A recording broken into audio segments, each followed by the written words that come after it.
సన్నిధికి వచ్చేటప్పుడు నీ ప్రవర్తన ఎలా ఉన్నదో, నీ ఆలోచన ఎలా ఉన్నదో, నీ నడవడిక ఎలా ఉన్నదో, నీ తలంపులు ఎలా ఉన్నాయో ఇవన్నీ కూడా నువ్వేం చేయాలి? సరి చేసుకోవాలి. మనము కొన్నిసార్లు తెలియక ఎన్నో తప్పులు చేస్తుంటాం. కొన్నిసార్లు తెలియక ఎన్నో మాట్లాడుతూ ఉంటాం. కొన్నిసార్లు సడన్గా మన నోట్లో నుంచి ఏం చేసినట్టు కొన్ని దేవుడికి వ్యతిరేకమైనటువంటి అనాలోచనటువంటి మాటలు రావచ్చు. మరి ఇవన్నీ వచ్చినప్పుడు నువ్వేం చేయాలంటే వీటన్నిటిని బట్టి ముందుగా నువ్వు సిద్ధపడి దేవుడి సన్నిధి దగ్గర నువ్వేం చేయాలంటే వాటన్నిటిని ఒప్పుకొని విడిచిపెట్టినట్లయితే దేవుడు నిన్ను ఇంకా ఆత్మలో వర్ధిల్లులాగా దేవుడు ఏం చేస్తాడు? సహాయం చేయగలడు. మరి ప్రియమైన బిడ్డలారా, మనకు కావాల్సినటువంటి సెల్ఫ్ ఎగ్జామినేషన్ అనేది కావాలి. అంటే పరిశీలన అనేది కావాలి. పరిశీలించుకోవాలి. ఈరోజు నేను వెళ్తున్నాను, ఎందుకు వెళుతున్నాను దేవుని సన్నిధికి? దేవుడు ఈరోజు నాతో మాట్లాడాలి. ఆ మాట ద్వారా నేను సరి చేసుకోవాలి. ఆ మాట ద్వారా నేను నా జీవితాన్ని నేను చక్కబెట్టుకోవాలి. ఈరోజు దేవుడు ఏ వాక్యం అయితే మాట్లాడుతున్నాడో ఆ వాక్యం నా హృదయంలో భద్రపరుచుకొని ఆ వాక్యం ద్వారా నేను జీవించి నా జీవితాన్ని నేను ఏం చేయాలి? సరి చేసుకోవాలి అనేటువంటి సిద్ధపాటుతో నువ్వు గడిచినట్లయితే దేవుడు నీ జీవితాన్ని ఏం చేస్తాడు? సరి చేస్తాడు. హల్లెలూయా. మరి ప్రియమైన జ్ఞాపకం చేసుకో. అందుకని పరిశీలన అనేది చాలా అవసరము క్రైస్తవ జీవితానికి. పరిశీలన లేకుండా నువ్వు కానీ ఏదో చేసినట్లయితే దానివల్ల ఏమవుతుందంటే కొన్నిసార్లు మరణము కూడా పొందుకోవాల్సి వస్తుంది. ఉజ్జయ అనేటువంటి వ్యక్తి దేవుని యొక్క మందస్సం అనేది దావీదుపురంలోకి వస్తున్నప్పుడు, వారు మోసుకొని వస్తున్నప్పుడు ఆ మందస్సం ఏమైందంట? ఒరుగుతూ ఉన్నప్పుడు ఇతను ఏం చేశాడో తెలుసా? వెళ్ళి దాన్ని పట్టుకున్నాడు. కానీ అతను డ్యూటీ కాదు. కానీ ఏం చేశాడు? దాన్ని పట్టుకున్నాడు. పట్టుకుని వాళ్ళు ఏం చేసింది తెలుసా? అతడు మరణించడం జరిగినది. అనాలోచనగా పట్టుకున్నాడు. ఆలోచన లేకుండా పట్టుకున్నాడు. సిద్ధపాటు లేకుండా పట్టుకున్నాడు. నీకు కాని పని నువ్వేం చేశావు. దానివల్ల ఏమవుతుంది? మరణమును కొని తెచ్చుకున్నావు. ఈరోజు ప్రియజనులారా, దేవుడు సన్నిధికి వచ్చేటప్పుడు మనం ఎలా ఉండాలో తెలుసా? మన ప్రవర్తన సరి చేసుకొని దేవుని యొక్క సన్నిధికి మనము రావాలి.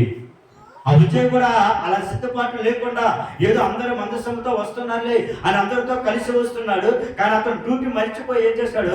ఆ మందస్సము ఉంగిపోతుందని దాన్ని పట్టుకోవడం ద్వారా దేవుడి దగ్గర నుంచి మరణమును కొని తెచ్చుకో. ఎందుకంటే అది నీకు సంబంధించినటువంటిది కాదు. ఈరోజు చాలా మంది కూడా ఎలా ఉంటారంటే మనకు సంబంధం లేనటువంటి విషయాలను తల చూస్తూ ఉంటాము. మనకి సంబంధం లేనటువంటి విషయాలు మనం మాట్లాడుతూ ఉంటాము. మనకి సంబంధం లేనటువంటి విషయాలు ఎక్కువగా మనం మాట్లాడుతూ ఉంటాము. దానివల్ల నష్టం తప్ప లాభం అనేది లేదు. నీకు ఏమైతే ఇచ్చాడో దానిని బట్టే నువ్వు మాట్లాడాలి. నీకు ఎందుకంటే దేవుడు సమస్తమును కూడా చూచుచున్నటువంటి దేవుడు. ఆ విధంగా మందస్సము పడిపోతున్నప్పుడు ఏం చేస్తాడో పట్టుకున్నాడు. కాబట్టి ఆలోచనతో పట్టుకోవాలా. ఎలా పట్టుకున్నాడు? ఏదో పరిగిపోతుందని పట్టుకున్నాడు. కానీ దాన్ని పట్టుకోవటానికి ఉన్నారు కదా అక్కడ. మరి ఇతను ఎందుకు వెళ్ళి పట్టుకోవాల్సి వచ్చాడు? అనాలోచన అనగా ఆలోచన లేకుండా పట్టుకున్నాడు. కాబట్టి దేవుడి దగ్గర నుంచి మరణమును కొని తెచ్చుకున్నాడు. ఈరోజు ప్రియజనులారా, క్రైస్తవ బిడ్డలైనటువంటి మనము దేవుడి దగ్గరికి అనాలోచనగా మనము రాకూడదు. ఆలోచన, ఎందుకంటే బుద్ధిహీనులు అర్పించినట్లు నువ్వేం చేయాలి? అర్పించకూడదు. దేవుని యొక్క లేఖనం స్పష్టంగా చెబుతున్నది. బుద్ధిహీనులు ఏం చేస్తారు? వాళ్ళకి ఆలోచన లేకుండా ఏం చేస్తుంటారు? అర్పిస్తుంటారు. నువ్వు ఆ రీతిగా నువ్వు అర్పించినట్లయితే వారికి నీకు తేడా ఏంటి? అవునా కదా? అందుకని ప్రియజనులారా, ఎగ్జామ్స్ కి పిల్లల్ని పంపే ముందు సార్లు ఏం చేస్తారు? వాళ్ళని ప్రిపరేషన్ చేయిస్తారు. ఏం చేస్తారమ్మా? ప్రిపరేషన్. చదవండి అమ్మా, ఇదిగో ఈ క్వశ్చన్ చదవండి, ఇదిగో ఈ క్వశ్చన్ కొంచెం ఇంపార్టెంట్, దీని మీద కొంచెం ఫోకస్ చేయండి, ఈ రీతిగా చదవండి అని ఒక ప్లాన్ అనేది ఇస్తారు. ఆ ప్లాన్ ప్రకారం చదువుకొని వెళ్ళి ఎగ్జామ్స్ కానీ రాసినట్లయితే, చదువుకున్నట్లయితే వాడు ఏ క్వశ్చన్ అయితే చదువుకున్నాడో ఆల్మోస్ట్ ఎక్కువగా రావడానికి దేవుడు ఏం చేస్తాడు? సహాయము చేస్తాడు. హల్లెలూయా. అందుకని ప్రియజనులారా, దేవుని యొక్క సన్నిధికి వచ్చేటప్పుడు మనం ఏం చేయాలంటే సిద్ధపాటు. ముందుగా ప్రిపరేషన్ అయ్యి ఆ బిడ్డలు ఏ రీతిగా అయితే ఎగ్జామ్స్ రాసినప్పుడు ఆ ఎగ్జామ్ లో ఉత్తీర్ణత దేవుడు కలుగు చేస్తాడు, పాస్ అవుతాడు. కాబట్టి ఆ విధంగా నువ్వు కూడా దేవుని యొక్క నిత్య రాజ్యంలో ఉండాలి అంటే, దేవుని యొక్క సన్నిధిలో ఉండాలంటే ఈ లోకంలో నీకు ఏముండాలి? సిద్ధపాటు కలిగి ఉండాలి. హల్లెలూయా. సిద్ధపాటు. బుద్ధి కలిగిన కన్యకలు ఏం చేశారమ్మా? సిద్ధపడ నూనెలో సిద్ధులు ఏం చేశారు? నూనెని సిద్ధం చేసుకొని వచ్చారు. దేవుడు వచ్చిన తర్వాత దేవుడితో పాటు వాళ్ళు కూడా ఏం చేశారు? కొనుక్కోబడ్డారు. నువ్వు ఈరోజు అది బుద్ధి లేనటువంటి కన్యకలు చూసినట్టు సిద్ధపాటు లేకుండా వచ్చేసారు. ఆ యొక్క బుద్ధిలో ఉన్నటువంటి సిద్ధిలో నూనె అయిపోంగులను ఏం చేశారు, అటు వెళ్ళి తెచ్చుకోవడానికి వెళ్ళారు.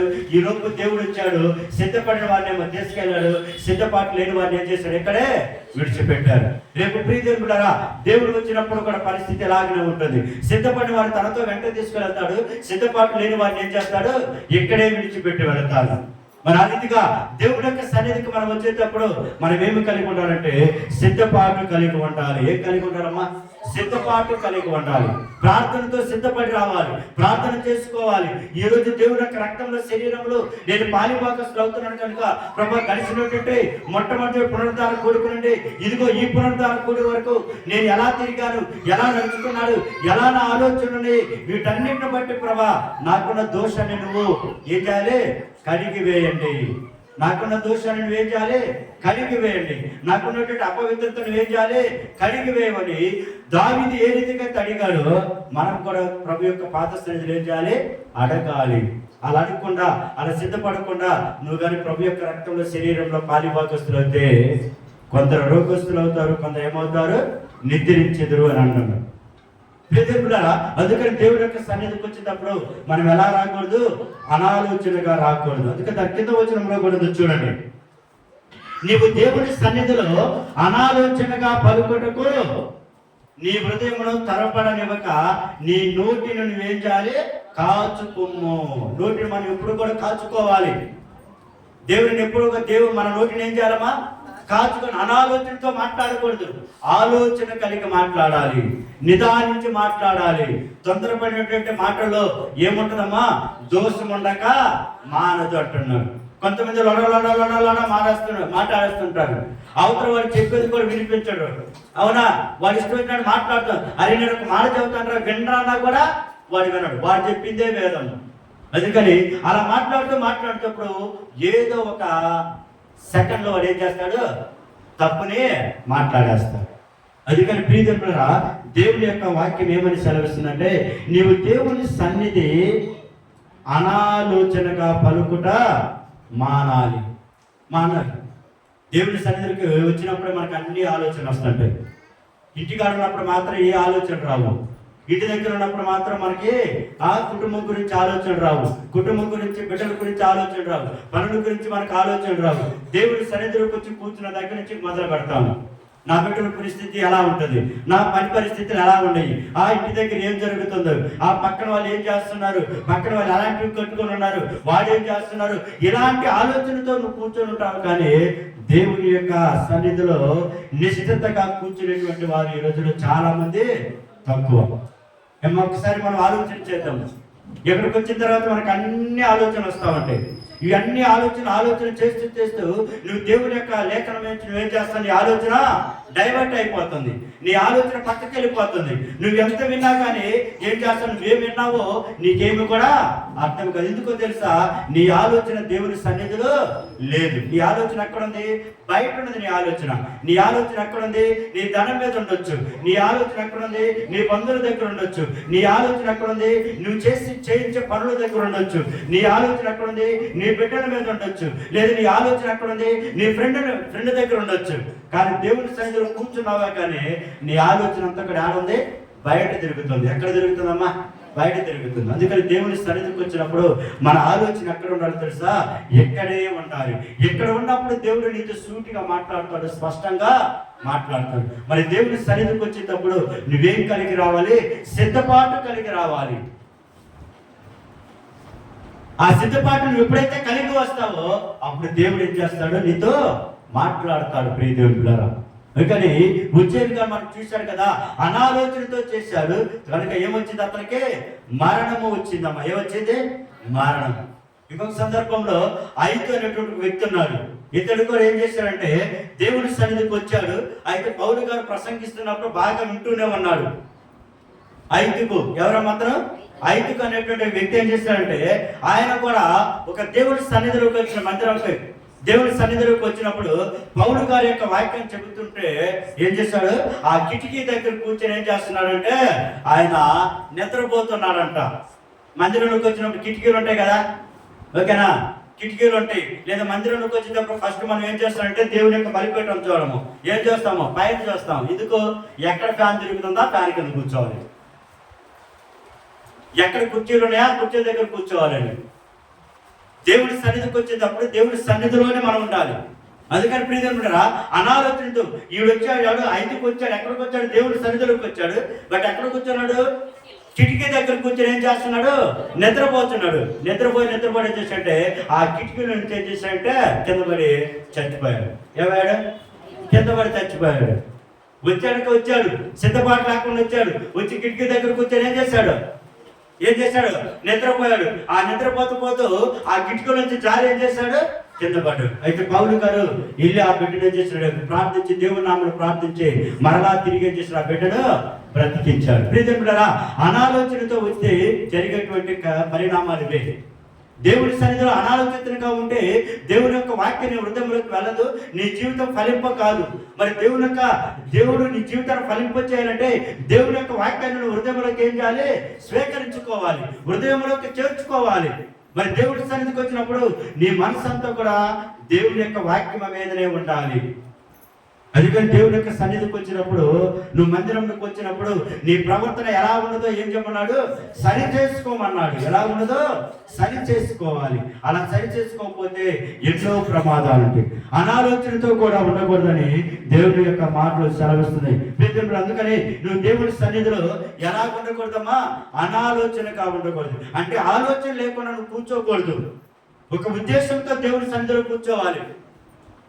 అంతేగాని కొంతమంది అయితే ఆలోచన అనేది ఈరోజు ఆదివారమే కదా, ఆదివారం ఒక్కరోజు పోయిస్తే సరిపోతుంది అనుకుని ఆ ఆదివారం కొరకు వస్తారు. కానీ ఈరోజు దేవుడితో నేను మాట్లాడాలి, దేవుడు నాతో మాట్లాడాలి అనేటువంటి సిద్ధపాటు కలిగి వచ్చేటువంటి వారు చాలా తక్కువ. అందుకని ప్రియమిత్రులారా, కుటుంబాల్లో సమస్యలు, కుటుంబాల్లో నెమ్మది లేకపోవటము, కుటుంబాల్లో ఇంకా గలిబిలేటువంటి వాతావరణము, ఇవన్నీ కూడా ప్రబలమైపోతున్నాయి ఈ రోజుల్లో. ఒకరికొకరి మధ్య సమాధానం లేకుండా ఉండిపోతుంది. కనుక ప్రియమిత్రులారా, దేవుని యొక్క సన్నిధికి వచ్చేటప్పుడు మన ఆలోచన ఎలా ఉండాలి? దేవునికి ఇష్టకరంగా ఉండాలి. ఎలా ఉండాలి? దేవునికి. అందుకని నీ ఆలోచన ఎలా ఉండాలి తెలుసా ప్రియమిత్రులారా? దేవునికి ఇష్టకరంగా ఉండాలి. అంతేగాని అనాలోచనతో కూర్చోకూడదు. ఇక్కడ కూర్చొని ఇంటి దగ్గర ఏం జరుగుతుందో, ఇంటి దగ్గర పిల్లలు వెళ్ళిపోతున్నారు, ఇంటి దగ్గర ఉండి పెట్టుకుని ఎప్పుడు పోయి తినాలో అనేటువంటి ఆలోచనలు కలిగి ఉంటే దాన్ని ఏమంటే అనాలోచన అంటాం. ఏమంటామా? అనాలోచన.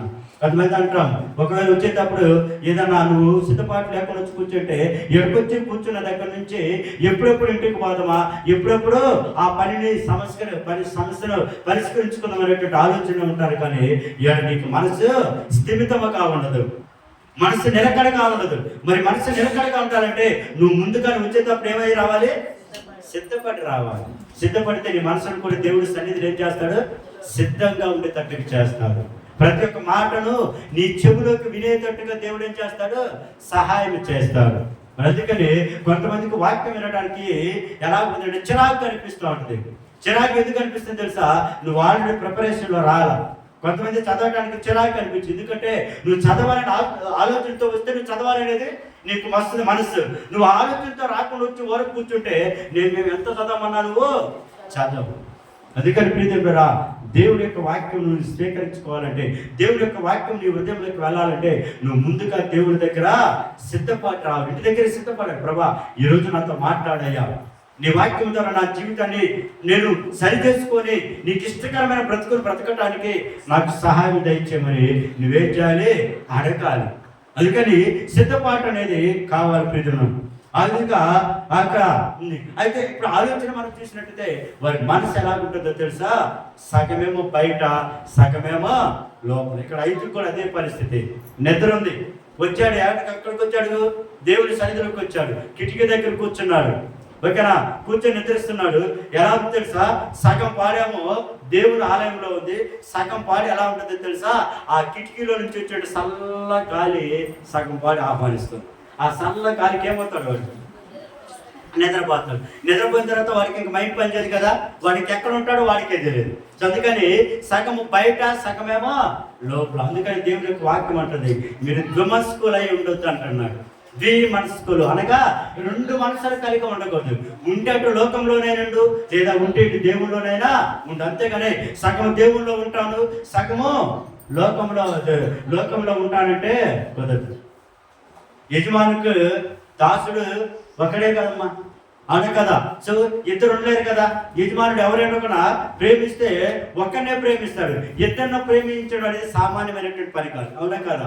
సో అదే రీతిగా దేవుని సన్నిధికి వచ్చినప్పుడు మనము రెండుగా ఉండకూడదు, ఒకే మనసు కలిగి ఉండాలి, సిద్ధపాటు కలిగి ఉండాలి. అందుకని ప్రియమైన బిడ్డలారా, ఇక్కడ పరలోకం ఉంది. ఇక్కడ ఈ పరలోకముకు నువ్వు వెళ్ళాలంటే, ఆ నిత్య జీవంలో నువ్వు ఉండాలంటే నువ్వు సిద్ధపాటు కలిగి వస్తే దేవుడు నిన్ను ఆ నిత్య జీవంలోకి ఏం చేస్తాడు, నిన్ను చేరుస్తాడు. అంతేకాని నువ్వు సిద్ధపాటు లేకపోతే ఎక్కడే దేవుడు నిన్ను ఏం చేస్తాడు, విడిచిపెట్టేస్తాడు. కనుక ప్రియమైన బిడ్డలారా, జ్ఞాపకం చేసుకోవాలి. మన ఆలోచన ఎలా ఉండాలి, అనాలోచనగా ఉండకూడదు, ఆలోచనతో ఉండాలి. ఇప్పుడు ఐదుకి మనకి ఉజ్జయి కూడా ఏం చేసినట్టు, ఉజ్జయి అనాలోచనతో పనిచేశాడు, ఐదుకి ఏం చేశాడు, అనాలోచనతో పనిచేశాడు. ఆ దేవుడు ఏం చూస్తాడులే, నేనేదో ఆలోచిస్తున్నానులే, ఇక్కడ ఎవరు చూస్తారులే, నా హృదయం ఎవరు చూస్తారులే, నా హృదయాన్ని ఎవరు చూస్తారులే అని అనుకుంటున్నావు. కానీ నీ హృదయాన్ని, నా హృదయాన్ని, అందరి హృదయాన్ని ఎవరు చూస్తాడు, దేవుడు చూస్తాడు. ఎవరు చూస్తారమ్మా, దేవుడు. కొంతమంది ఆలయంలోకి వచ్చిన తర్వాత గుసగుస మాట్లాడుతూ ఉంటారు. ఉన్నటువంటి వస్త్రాన్ని బట్టి ఏదైనా ఎవరైనా మంచి వస్త్రాన్ని కట్టుకొని ఇచ్చిననుకో, ఆ వస్త్రం గురించి మాట్లాడతారు. ఎక్కడ కొన్నావమ్మా, ఎంత కొన్నావమ్మా, ఏంటమ్మా అని. ఎవరైనా మొబైల్ తీసుకొచ్చారనుకో, ఆ మొబైల్ చూసుకుంటా మందిరంలో గడిపేస్తుంటారు. చూడండి, కొంతమంది అయితే మందిరానికి వెళ్ళేటప్పుడు అసలు బైబిల్ క్యారీ కూడా చేసుకోరారు, జస్ట్ సెల్ ఫోన్ తీసుకొని వస్తారు. ఆ సెల్ ఫోన్ చేస్తాడు. దేవుని యొక్క సన్నిధి బైబిల్ కన్నా పట్టుకొని వస్తే నీకు ఆశీర్వాదకరము, మొబైల్ పట్టుకొని వస్తే నీకేం ఆశీర్వాదకరము. చూడొద్దు నేను అంటున్నా, కానీ చూసే సమయము, చూసే ప్లేస్ ఇది కాదు. ఎక్కడ చూడాలి నువ్వు, దేవుడు ఇంటి దగ్గర చూడు. నువ్వు మొబైల్ ఇంటి దగ్గర చూసుకో కాదు, కానీ దేవుడి సన్నిధిలోకి వచ్చేసి నువ్వు అలా చూసుకుంటూ ఉంటే అది అనాలోచన, ఆలోచన. ఏ ఆలోచన అది, అనాలోచన. మరి అనాలోచన చేయటం వల్ల నీకు నష్టమా, లాభమా? విజయ్ ఏం చేస్తాడు, అనాలోచన తెలిపి ఏం చేస్తాడు, పట్టుకున్నాడు, ఏ పని తెచ్చుకున్నాడు, మరణం కొని తెచ్చుకున్నాడు. ఐదుకి ఏం చేశాడు, అనాలోచనతో వచ్చి నిద్రపోయాడు, ఏం చేశాడు, మరణాన్ని కొని తెచ్చుకున్నాడు. ఈ రోజు నువ్వు అనాలోచనతో నువ్వు సన్నిధికి వచ్చినట్లయితే, సిద్ధపాటు లేకుండా సన్నిధికి వచ్చినట్లయితే ఒక్కనొక్క దినం మనకు కూడా అలాంటి పరిస్థితులే వస్తాయి. సప్పీర్ అననీయ వీళ్ళిద్దరు కూడా దేవుడు ఏం చూస్తాడులే, మనం అమ్ముకున్నదంతా కూడా ఆయనకు తెలుసా అని కొంత ఏం చేశారు, ఇంటి దగ్గర ఏం చేశారు, దాచిపెట్టుకొని వచ్చి ఒకరిని తెలియకుండా ఒకరు వచ్చి ఏం చేశారు, అక్కడ ఒప్పుకున్నారు. మరి చివరికి ఏం చేస్తారు, వాళ్ళిద్దరు మరణము పాలయ్యారు. వాళ్ళు అనుకుంటా అన్నారు, నేను తీసుకొచ్చింది ఇంతేలే, దేవుడు చూడలేదులే, ఎవరు చూడలేదులే, నేను ఇంతే కొన్నానని అనుకుని వచ్చింది, అనాలోచనతో వచ్చింది. మరి పరిశుద్ధాత్ముడు చూశాడు, పరిశుద్ధాత్ముడు సమస్తం తెలుసు ఆయనకు, అవునా కదా. మరి ఆయన చేశాడు, ఇంతే అని అడిగినప్పుడు ఏం చేశారు, వాళ్ళు ఇంతే అని చెప్పారు. తప్పు చేసుకోవడం అలా తప్పులు ఏం చేస్తారు, కానీ అది బలంగా చెప్పేసి అంతే. మరి కవిటి ముందు వాకుల దగ్గర వాళ్ళు ఏం చేస్తారు, పడి ప్రాణము విడిచిపెట్టు. దాన్ని ఏమంటారో తెలుసా, అనాలోచన అంటారు. ప్రతి జ్ఞాపకం చేసుకోండి, మనం ఎక్కడున్నాము, భూమి మీద ఉన్నాం. దేవుడు ఎక్కడున్నాడు, ఆకాశం అందు ఉన్నాడు. ఎక్కడున్నాడు దేవుడు, మరి ఆకాశంలో కింద చూస్తే అన్ని కనపడవా ఏమా? మరి ఎందుకంత అనాలోచనగా తిరుగుతుంటాం మనము, ఎందుకు అనాలోచనగా నడుచుకుంటూ ఉంటాము, ఎందుకు ఆలోచన లేకుండా? అందుకని ఎందుకు కొన్నిసార్లు మన ఆలోచనలే బుద్ధిహీనులు లేకుంటే మన ఆలోచనలు. అందుకని బుద్ధిహీనులు అర్పించుట కంటే సమీపించుట, ఆలకించుట శ్రేష్టము. ప్రజలు జ్ఞాపకం చేసుకోవాలి. అందుకని జ్ఞాపకం అననీయ సభ్యులు కూడా అనాలోచనతో దేవుని సన్నిధికి వచ్చారు. కాబట్టి ఏమవుతుంది చూశారు కదా. నేను వాక్యం చూపించడానికి టైం లేదని అందుకని మీకు చదువుతుంది. దేవుడి సన్నిధిలో ఎలా ఉన్నారు మనము, ఆలోచన. అయితే దేవుడు చూడడా అని అంటున్నాడు. అయితే వాక్యం ద్వారా చూపిస్తాం. మలాకి గ్రంథం చూడండి, మలాకి గ్రంథము 3వ అధ్యాయం 16 వచనం ఒకసారి చూడండి. మలాకి గ్రంథము 3వ అధ్యాయం 16 వచనం ఒకసారి జ్ఞాపకం చేసుకున్నాం. అప్పుడు యెహోవా యందు భయభక్తులు గలవారు ఒకరితో ఒకరు మాటలాడుకొని చుండగా యెహోవా చెవి ఎక్కి ఆలకించును. మరియు యెహోవా యందు భయభక్తులు కలిగి ఆయన నామమును స్మరించుచూ ఉండు వారికి జ్ఞాపకార్థముగా ఒక గ్రంథము ఆయన సముఖమునందు వ్రాయబడెను. హల్లెలూయా. ఇప్పుడు దేవుడు చెవి ఎక్కి వింటున్నాడా, వినట్లేదమ్మా? నువ్వు ఒకవేళ మందిరంలో కూర్చొని పక్కనతో మాట్లాడుతున్నా దేవుడు వింటాడు. నువ్వేం మాట్లాడుతున్నావు ఒకవేళ నాకు వినపడకపోయినా ఎవరికి వినపడేది? అది దేవునికి వినపడుతుంది. అందుకని దేవుని సన్నిధిలోకి వచ్చినప్పుడు పక్క వారితో కూడా మాట్లాడకుండా నీ కాన్సన్ట్రేషన్ అంతా కూడా ఎవరి వైపు ఉండాలి? దేవుని వైపే ఉండాలి, దేవుని మీదే ఉండాలి, దేవుని యొక్క అంశాల మీద, దేవుని యొక్క లేఖల మీద ఉండాలి. ఎందుకో తెలుసా, ఇక్కడ దేవుడు చూస్తున్నాడు. అక్కడ అంటున్నాడు కదా, యెహోవా యందు భయభక్తులు కలవారు. మనం అందరూ కూడా భయభక్తులు కలిగి వచ్చామా రాలేదా? భయభక్తులు కలిగినటువంటి వారు ఒకరితో ఒకరు మాట్లాడుతుండగా, ఎవరు వాళ్ళు? భయభక్తులు కలిగిన వారే. యెహోవా యందు ఎవరు ఏం కలిగి ఉన్నారు? భయభక్తులు కలిగిన వారే. ఒకరొకరు ఏం చేస్తున్నారంట? మాట్లాడుకుంటుండగా యెహోవా చెవి యొగ్గి ఏం చేశాడు? ఆలకించుచున్నాడు. ఏం మాట్లాడుకుంటున్నారు నా బిడ్డలు? అందుకని ప్రియమిత్రులారా, దేవుని యొక్క సన్నిధిలో ఏమి మాట్లాడాలో కూడా మనం చాలా జాగ్రత్తగా ఉండాలి. ఏది పడితే దేవుని సన్నిధిలో మాట్లాడుకోకూడదు. ఎందుకు? దేవుడు చెవికి ఏం చేస్తున్నాడు? వింటున్నాడు. ఇప్పుడు వీళ్ళిద్దరూ దేవుని బిడ్డలే, వీళ్ళిద్దరు మాట్లాడుకుంటానికి దేవుని విషయాలు కాకుండా మరి ఆ విషయాలు దేవుడు ఉంటాడా లేదా? అందుకని దేవుని యొక్క సన్నిధిలో అనాలోచనగా మాట్లాడకూడదు. నీ నోటి నువ్వు ఏం చేయాలి? భద్రముగా కాచుకోవాలి. నీ నోటి నువ్వేం చేయాలి? భద్రముగా కాచుకొని దేవుడి యొక్క సన్నిధిలో నువ్వేం చేయాలి? బ్రతకాలి, జీవించాలి. ప్రియదేవుడా, అందుకని ఆ విధంగా అంటున్నాడు కదా, చెవి ఎక్కి ఆలకించును, చెవి ఎక్కి ఆలకించు. దేవుడు సర్వాంతరాము కాబట్టి నువ్వెక్కడున్నా కూడా దేవుడు నువ్వు ఆలకించేటువంటి దేవుడు. కొంతమంది అనుకుంటారు, ఇంతమందిలో నా మాటలు ఎవరు వింటారులే, ఇంతమందిలో నేను మాట్లాడుకునేది ఎవరికి తెలుసులే అని ఏం చేస్తారు? గుణగుణ మాట్లాడుకుంటుంటారు. కానీ ఎవరు వింటున్నారు? దేవుడు వింటున్నాడు అన్నటువంటి విషయాన్ని మర్చిపోకూడదు. అందుకని దేవుని సన్నిధికి వచ్చేటప్పుడు మనం ఎలా రాకూడదు? అనాలోచనతో రాకూడదు. ఎలా రాకూడదమ్మా? అనాలోచన రాకూడదు. అందుకని ప్రియమిత్రుడా, సెల్ఫ్ ప్రతిష్ఠించాలి. ఏదైనా దేవుని సన్నిధికి వచ్చినప్పుడు రెండోదిగా మనం ఏం చేయాలి? ప్రతిష్ఠించుకోవాలి. ఈరోజు దేవునికి ప్రతిష్ఠించాలి. ఏం ప్రతిష్ఠించాలంటే నువ్వు సిద్ధపాటు కలిగి రావాలి. అది ఏ విషయంలోనైనా సరే, కానుకల విషయంలో కావచ్చు, లేదా ఇంకా ఏ విషయంలోనైనా నువ్వు ప్రతిష్ఠించుకోవాలి. ఇంత నేను ఇవ్వాలి, లేదా ఇంత నీ పనులు బట్టి, నీ దేవుడి ఇచ్చిన సహాయాన్ని బట్టి, దాన్ని బట్టి నువ్వేం చేయాలంటే ప్రతిష్ఠించుకోవాలి. అన్న ఏం చేసింది? దేవుడు ఇచ్చిన తర్వాత, దేవుడికి రాకముందు ఏం చేసింది అంటే, దేవుడి బిడ్డ కలుగు చేయకముందు ఒక తీర్మానం చేసుకుంది.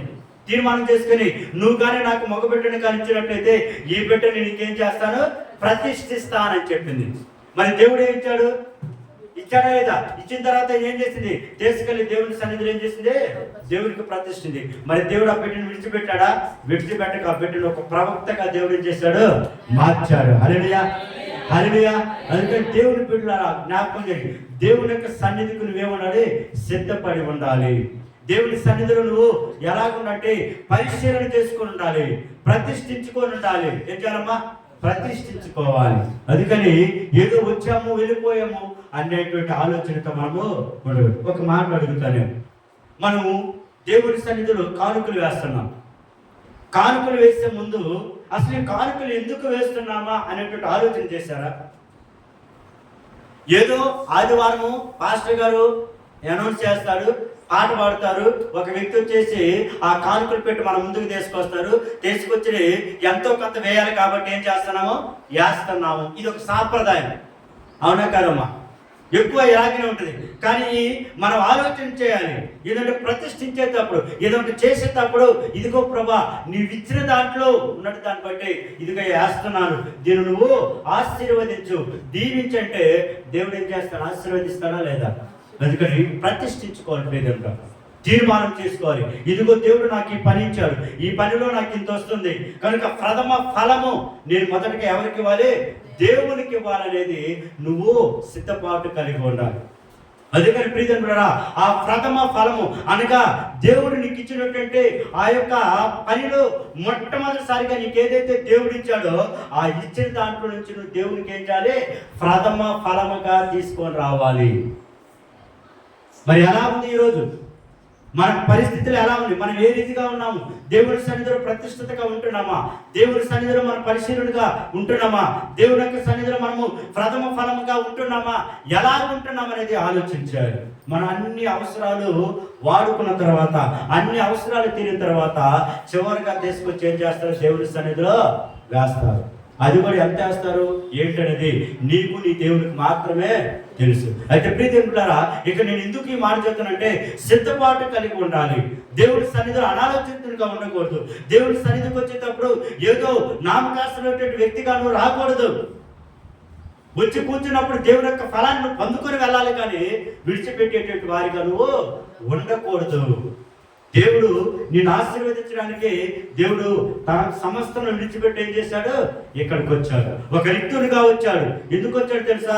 మాదిరికరం చూపించడానికి, నిన్ను అభివృద్ధిలోకి తీసుకురావడానికి, నిన్ను ఆశీర్వదించడానికి, నీకున్న దోషములను తొలగించడానికి, నిన్ను మరణం నుంచి తప్పించడానికి ఆయన ఏం చేశాడో తెలుసా?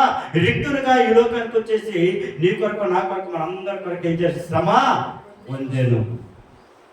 గమని ఇది వెలుపట శ్రమ పొందినాడు. గవిని వెలుపట శ్రమ పొందాడు. యేసయ్య నీ కొరకు నా కొరకు ఎక్కడ శ్రమ పొందాడు తెలుసా? గవిని వెలుపట శ్రమ పొందాడు. ఆయన శ్రమ పొందబట్టి, ఆయన రక్తం కార్చబట్టి ఈరోజు నీకున్న నాకున్న సమస్త దుర్నీతి ఏమైపోయింది, తొలగిపోయేది. అందుకని దేవుడి సన్నిధికి మనం వచ్చేటప్పుడు ఎలాగుంటాడో తెలుసా? ఎలాగుండాలి? అనాలోచనగా ఉండకుండా ఆలోచనతో మనము రావాలి. అందుకని దేవుడు చూస్తున్నాడు. మలాకి గ్రంథం అంటాడుగా, నువ్వు నాకు ఇచ్చినను శోధించండి. మలాకి 3:10 అంటున్నాడు కదా, నువ్వు నాకు ఇచ్చినను శోధించండి, అప్పుడు పట్టచారం అంటే విస్తారమైన దీవులు నేను నీకేం చేస్తాను, కుమ్మరిస్తాను అంటాడు. విస్తారమైనటువంటి దీవులు దేవుడురా ఉందా లేదా అక్కడ? సో నా సన్నిధిలో, నా మందిరములు ఆహారం ఉండునట్లు 10వ భాగం అంతయు మీరు నా మందిరమునకు నిధిలోనికి తీసుకొని రండి. అది చేసి అప్పుడు శోధించిన ఆకాశపు వాకిలి విప్పి పట్టచారనంత విస్తారమైన దీవెనలు కుమ్మరించెదను. హల్లెలూయా, హల్లెలూయా. ఎంత గొప్ప బ్లెస్సింగ్ చూడండి. మరి ప్రియదేవులారా, ఆ సిద్ధపాటు అనేది నీకు ఉండాలి. సిద్ధపాటు లేకుండా నువ్వు కానుకలు అర్పించినా అది ఆశీర్వాదకరంగా ఉండదు. సిద్ధపాటు లేకుండా నువ్వు ఏది దేవుడికి అర్పించినా దాంట్లో ఆశీర్వాదకరం అనేది ఉండదు. ఎందుకో తెలుసా? నువ్వు సిద్ధపాటు లేకుండా ఏం చేశాడు, దేవుడికి అర్పించావు, దేవుడికి ఇచ్చేసావు. ఏదో అందరు ఇస్తున్నారు నేను ఇచ్చేస్తానండి ఆ ఉద్దేశంతో ఇచ్చావు, కానీ నేను ఇచ్చేటువంటి దేవుడు నాకు ఇచ్చినట్టు దానిలో నేను మొదటగా దేవుని కనపరచాలి, దేవుని హెచ్చించాలి, దేవుని మహిమపరచాలి అనే ఆలోచనతో నువ్వు కనిచ్చినట్లయితే అది ఒక పాత్రగా దేవుడిని ఏం చేస్తాడు, ఇచ్చిందని వాడబడతాడు. హల్లెలూయా, హల్లెలూయా. మరి ప్రియదేవులారా, దేవుని యొక్క సన్నిధికి సిద్ధపాటులో ఈ 3 విషయాలను గుర్తుపెట్టుకోవాలి. ఒకటేమిటి? పరిశీలన. రెండోది ఏంటిది? ప్రతిష్టత. రెండోది ఉండాలమ్మా, ప్రతిష్ఠించాలి. మూడోది ప్రథమ ఫలం అనేది ఉండాలి. మూడోది ఏంటమ్మా? ప్రథమ ఫలము. మరి సభ్యులు అనన్యులు ఏం చేశారో తెలుసా? ఆ ప్రథమ ఫలాన్ని కూడా తీసుకురాలి. అసలుకి కొంత ఇంట్లో ఏం చేశారు, దాచిపెట్టుకొని వచ్చారు. కాబట్టి పరిశుద్ధ ఆత్మను అడిగినప్పుడు ఏం చేశాడు? పరిశుద్ధ ఆత్మని నువ్వు మోసపుచ్చితివని ఉంది. పరిశుద్ధ ఆత్మ మోసపుచ్చావు కాబట్టి ఇదిగో నీ భర్త చనిపోయాడు, ఇప్పుడు నువ్వు కూడా చనిపోతావు. ఎంత గొప్ప చూడండి. ఇది అందుకని దేవుడి సన్నిధికి ఆషామాషగా మనం రాకూడదు. భయముతో రావాలి, భక్తితో రావాలి, వణుకుతో రావాలి. ఆయన సన్నిధిలో నువ్వు ఎలా ఉండాలి తెలుసా? వణుకుతూ జీవించాలి. అంతేగాని ఏదో వచ్చామో వెళ్ళిపోయినట్టు రీతిలో ఉంటే అది నువ్వు ఫలింపులేకి రావు. కనుక ప్రియదేవులారా, జ్ఞాపకం చేసుకోండి. అందుకని దేవుని సన్నిధికి సిద్ధపాటులో నువ్వు కలిగి ఉన్నటువంటి 3 అంశాలు ఎప్పుడైతే నువ్వు కలిగి ఉంటావో నువ్వు అప్పుడు మన జీవితంలో కలిగి ఉన్నట్టే ఈ దేవుని సిద్ధపాటు నువ్వు కలిగి ఉన్నట్లే. ఈ 3 విషయాలు ఎవరైతే కలిగి ఉంటారో అప్పుడు నువ్వేం కలిగి ఉన్నట్టు? దేవుని సన్నిధికి నువ్వేం కలిగి ఉన్నట్టు? సిద్ధపాటు కలిగి ఉన్నట్లే. ఈ 3 విషయాలు నీళ్ళు లేకపోతే నువ్వు దేవునికి ఏం కలిగలేదు? సిద్ధపాటు. అందుకని సిద్ధపాటు లేని దేవుడు ఏం చేస్తాడు? విడిచిపెట్టి వెళ్ళిపోతాడు. దేవుడు విడిచిపెట్టిన వారు ఎక్కడికి పాత్రలు అయిపోతారు? నరకానికి పాత్రలు అయిపోతారు. నరకం ఎలా ఉంటుంది? అది అగ్ని ఆరదు, పురుగు చావదు, నిత్యం ఏమవుతుంది? బగ మండుచున్నట్టు పదలాగుంటుంది. ప్రియదేవుడారా, ఆ యొక్క దానికి తప్పించడానికే దేవుని దగ్గరికి వచ్చేటప్పుడు నువ్వేం కలిగి ఉండాలి? సిద్ధపాటు కలిగి ఉండాలి. ఆ సిద్ధపాటు ఈరోజు నాలో ఉందా అనేది పరిశీలన చేసుకోవాలి. ఎవరికి వాళ్ళు పరిశీలన చేసుకోవాలి. కనుక దేవుని సన్నిధికి వచ్చేటప్పుడు నువ్వు సిద్ధపడి వచ్చినట్లయితే దేవుడు నీ యొక్క సిద్ధపాటును బట్టి దేవుడు నీతో మాట్లాడతాడు. నేనేం చేస్తాడు? ఆశీర్వదిస్తాడు. నేను ఇంకా ఏం చేస్తాడు? దీవిస్తాడు. కనుక ప్రియమిత్రులారా, ఈరోజు జ్ఞాపకం చేసుకోండి, ప్రభు యొక్క రక్తానికి సమీపిస్తున్నటువంటి మనం, ఆ శరీరంలోను ఆ రక్తంలో పాలిభాగస్తులు కాబోతున్నటువంటి మనము ఏం చేయాలి? సిద్ధపడి రావాలి. ఏం చేయాలి? సిద్ధపడి. ఎవరైతే నా శరీరంలో నా రక్తం తాగుతారో తాను ఏం చేయాలి? పరిశీలించుకోమన్నాడు. ఏం చేయమన్నాడు? పరిశీలించుకొని అప్పుడు ఏం చేయాలి? ఆ రక్తాన్ని శరీరాన్ని తీసుకుంటే వారిని అంత్య దినంలో నేను ఏం చేస్తాను? వారిని లేకపోద్దని అంటారు. మరి ప్రియమిత్రులారా, జ్ఞాపకం చేసుకోండి, ఈరోజు ఈ 3 విషయాలు నీకు కలిగి ఉన్నాయా? ఒకవేళ లేకపోతే అడగమంటున్నాడు. ఎందుకంటే ఏముండాలి? దేవుని సన్నిధికై సిద్ధపాట్లు ప్రతి క్రైస్తవ ప్రతి వ్యక్తి జీవితంలో ఉండాల్సినటువంటి 3 విషయాలు ఏంటంటే, 1 పరిశీలన, 2 ప్రతిష్టత, 3 ప్రథమ ఫలము. ఈ 3 విషయాలు కలిగి ఏ బిడ్డలైతే జీవిస్తారో వారు దేవుని యొక్క రాజ్యానికి వారిని సిద్ధపాటు కలిగి ఉన్నట్లే. మరి అట్టి రాజ్యంలో మీరందరూ కూడా కలిగి ఉండాలని, ఏ బిడ్డకైతే ఇలాంటి ఆలోచనలేవో అనాలోచనగా లేకుండా ప్రతి బిడ్డ కూడా ఆలోచన కలిగి ఎక్కువగా మాట్లాడకుండా తక్కువగా మాట్లాడుతూ తను తగ్గించుకుంటూ ఎవరైతే జీవిస్తారో వారే దేవుడు నీ కొరకు నా కొరకు మనందరి కొరకు సిద్ధపరిచినటువంటి ఆ పరలోక రాజ్యంలో మనం ఏం చేస్తామో ఉండగలుగుతాం, దాన్ని స్వతంత్రించుకోగలుగుతాం. కనుక ఆ రీతిగా ఈరోజు ప్రభువా ఈ 3 విషయాలను బట్టి నా జీవితంలో నిత్యము కొనసాగులాగన, నిత్యం వాటిని నెమరు వేసుకొని జీవించలాగన సహాయం దయచేయమని ప్రభుకు ప్రార్థన చేసుకున్నాము. ప్రభు సహాయం చేసు. అట్టి కృప దేవుడు మనందరికీ దయచేయును గాక. ఆమేన్. హల్లెలూయా, హల్లెలూయా.